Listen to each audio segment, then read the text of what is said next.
Welcome back to The Big Show, talking to the big stars, and it's always nice to meet an old mate. Jason Donovan, how are you? Good afternoon, how are you? Yeah, I'm all right. I'm normally plugging CDs and you being gorgeous. Today we're plugging a musical, who'd have thought?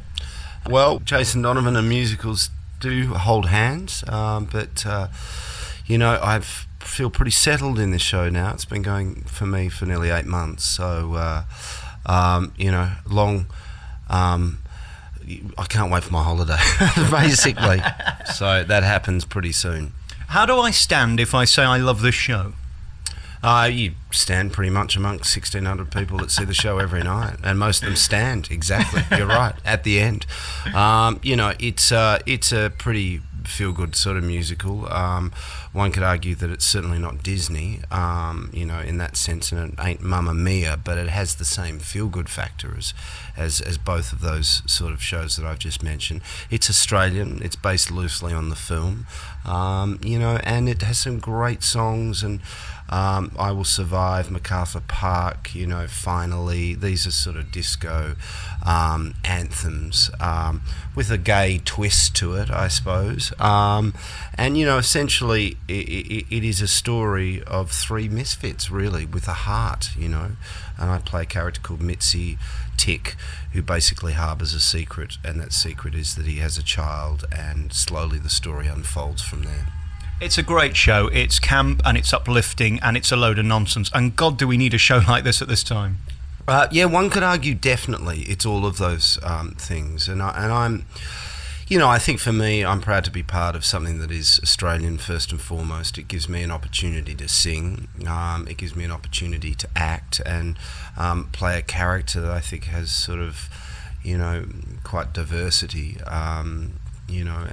And bring essence of myself to the character, which is, someone that you want to love as well. Hopefully people want to love me. But I think my wife certainly does, and my children do. So I'm thrilled to be part of a great Australian product, and for me personally. There's very few times in your life you get to open a show. Joseph really was the last show that I opened in the West End, and that story has been told and that history has been told. Well, let's hope that Priscilla has the same sort of legs, and if not the same legs, at least a different loincloth, and possibly a few more wigs and a bit of glitter. You know all about radio now because you've got your own radio show and you're good at this interviewing stuff, and I'm going to make a mistake now because I'm going to be negative, and you shouldn't really this early on because you could walk out. I didn't really like you in this, nor Joseph, because I just end up feeling inadequate, and I know the lady I'm with is going to look at you, then look at me, and suddenly I'm not enough man.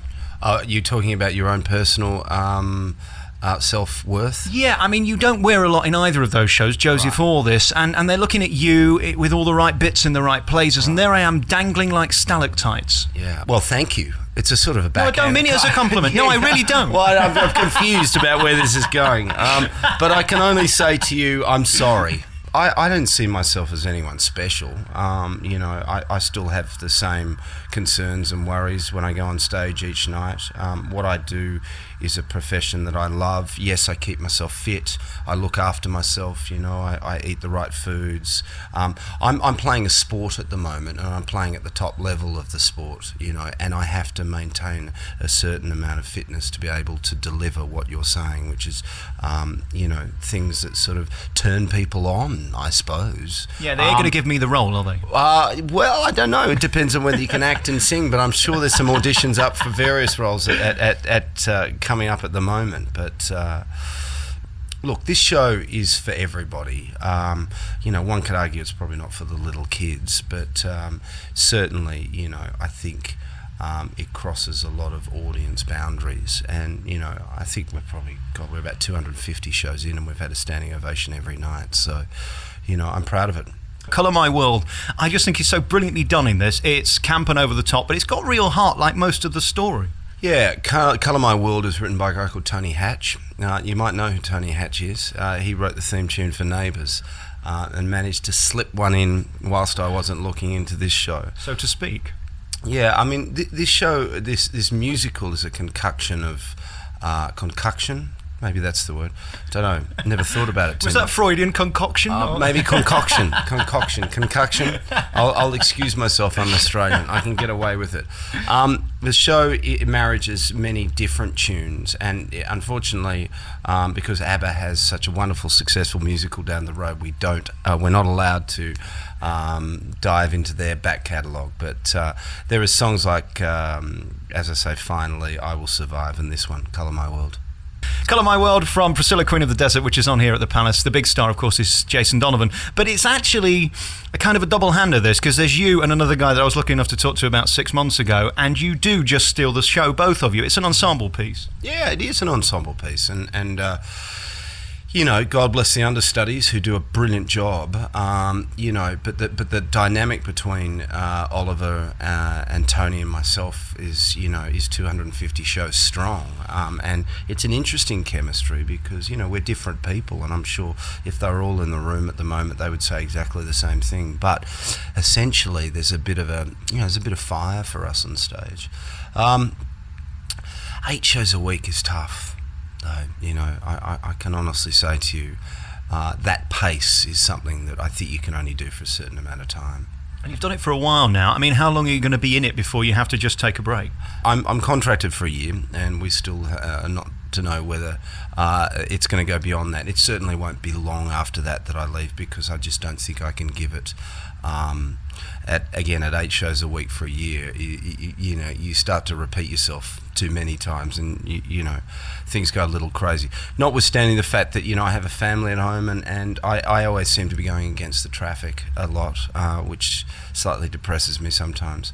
And all those hours you're wasting in the Mantanning booth, making yourself like this gorgeous colour. Yeah, well, unfortunately, we are sponsored by a particular self-tanning company, so I managed to go up there quite a lot, actually. I'm sort of into that at the moment. And I hate you for it. What's this thing you're drinking? This is apple, orange, ginger, with a thing called spirulina, which has a seaweed base to it. It looks disgusting. It looks green. It actually doesn't taste that bad, because you can't really taste the green spirulina stroke seaweed in it. But I've so far managed to avoid anything that resembles a flu-like symptoms. Although this week, it's the only time I'm starting to feel slightly a bit clammy in the ears, and a bit like something's going on. You need a week in Barbados. That's what it is. I'm about a week off from going to Barbados for a week. All right, let's get back to you, because I tried to get you last year for the book, and they said you're not important enough to talk to Jason Donovan. What's wrong with me? In the pecking order of all the people you spoke to, why was I not good enough? I don't control the press and the publicity side of things. All I can say to you is I try and get around this to as many people as I can, because I'm one of the few artists that does believe in self-promoting and publicity. I think it's a very important ingredient. There is no point having the most wonderful piece of art or commercial entity and not be prepared to go out there and sell it. There's absolutely no point to me. I'm sorry. Again, this is twice. It's all right, we'll move on. I'm going to forgive you on both occasions. Your life is interesting and so fascinating to me as a deeply unattractive person, because you've always had... You do have a complex about this. I have, because when I'm in the room with someone like you, I see how ladies react as I follow you through a building, and there's kind of an aura about you that they're curious. Me, skid mark on a hotel towel. Well, I'd hate to see your underpants, but I'm sure there's more than a skid mark on those. It is a blessing, though, in life, isn't it, when you go through and people like you immediately?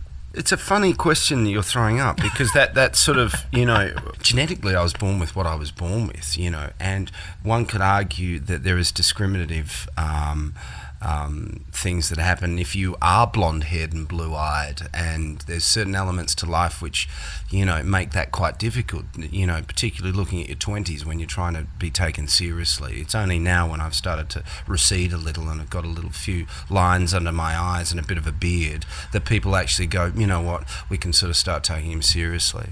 But life isn't just about the way you look.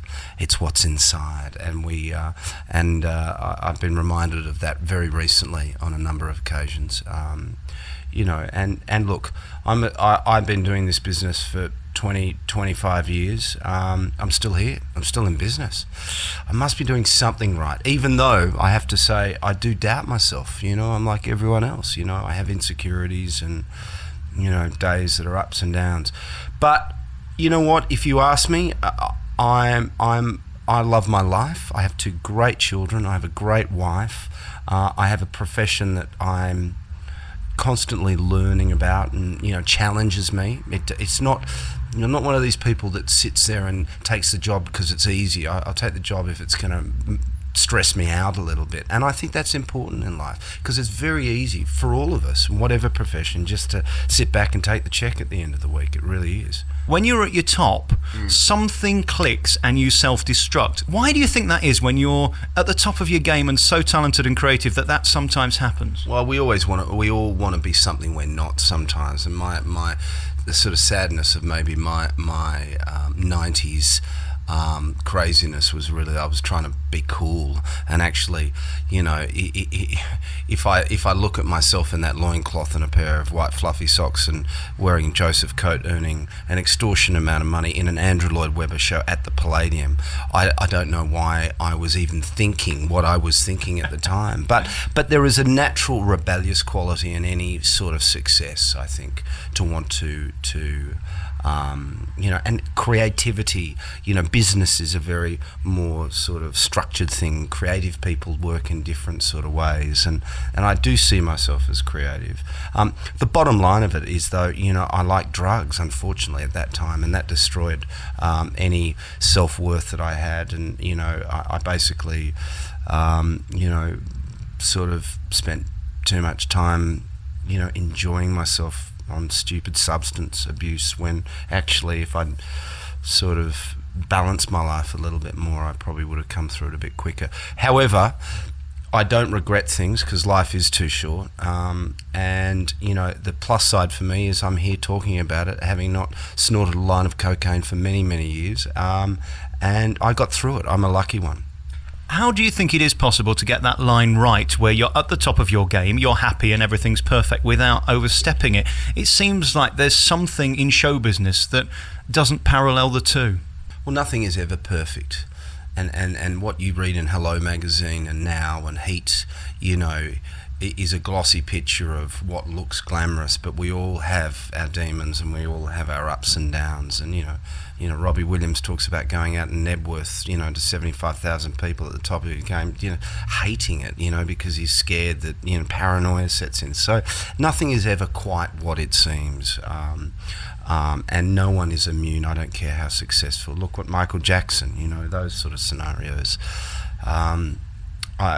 That's pretty much the straight and tall of the answer. I think some people are more honest about where they're going and others aren't. I find honesty a far more a much easier way to cope with life than trying to hide. And I've got into trouble for that before, Are you okay now with being judged? Because let's face it, when the curtain goes up 8 times a week, I'm sat there judging you. I'm going to decide immediately whether you're good enough for me to sit there for the rest of the show. How do you come to terms with that? Because there's no other business like it where your every word is being judged. The judgment is the theatre is packed. That sort of says to me that things are working, and that's not an egotistical way. Something is right. It's the combination of me, Tony, Oliver, the show, the production, the people behind me. For every person out there doing it, there's a team of people making us look good, as long as you can sort of translate and deliver the goods. But you know what? I enjoy my work, and it is important that I get the self-gratification, and to have a success like Priscilla is really nice for me, because I've been working hard, and not everything works. You put out a record, it doesn't work as much as you million seller down the road. There's only one way when you're at the top to go down. What is important to me is again, my family and my situation at home, and the people that are really close around me. But yeah, a little moment of success now and again sort of helps the morale, keeps the troops going a little bit. Makes Daddy sort of a nice guy to sort of be on holiday with, rather than sort of anxious. And I think Priscilla has been that for me. And I firmly believe if you keep sticking at something in your life, you start to get rewards for things after a while, and people start to take you seriously. And whatever that means. Testament to your dedication is the fact you do 8 shows a week. I speak to most of the stars in the West End and they don't do 8 shows. Why don't you ask to do 5? I probably will. The truth be known, coming next contract. But whether they want that or not, that's their choice. I do 8 shows a week. Yeah, I have a massage 2 days a week. I'm 41. I'm pretty fit. I feel that the sort of... All right, don't go on about it. What is all this about your physicality? Oh, well, it's the same insecurities you have when you watch me on stage. You're sitting in your chair worrying about all your girlfriends around you trying to take you seriously. I don't know.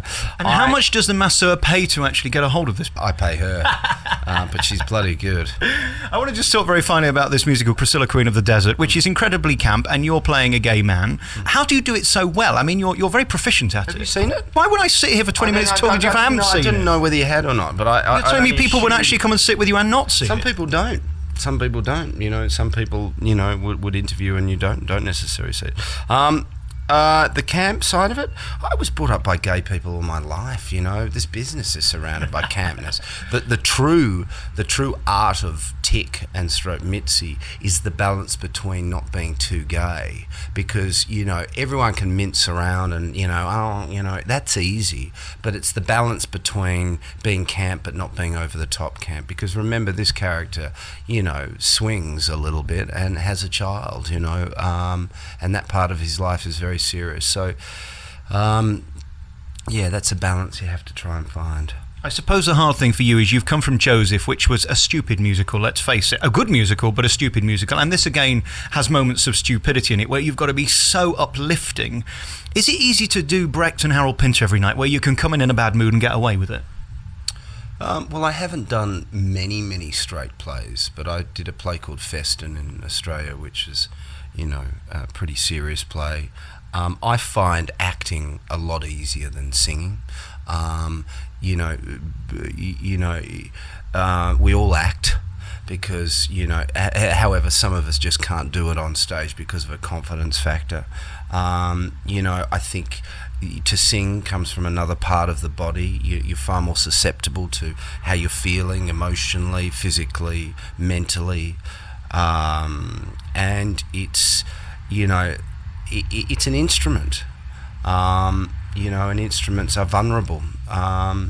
You can sort of, unless you lose your voice, you can pretty much act your way through anything, So I actually find this more stressful, yet more exhilarating when it finishes and when it's completed. But you dance, you sing, you act. It's the whole gamut. And yes, 8 shows a week is a whole currency within itself. Congratulations on being you and the success here at Priscilla, Queen of the Desert, which is tremendous. And good luck with the radio show and all that business. Lots going on, and the book's out as well. People can still get that. I don't really like you, but it's nice to talk to you. Oh, well, thank you. I don't know what to say to that. But you've never had that at the end of an interview. No. Jason Donovan, thanks so much. Okay.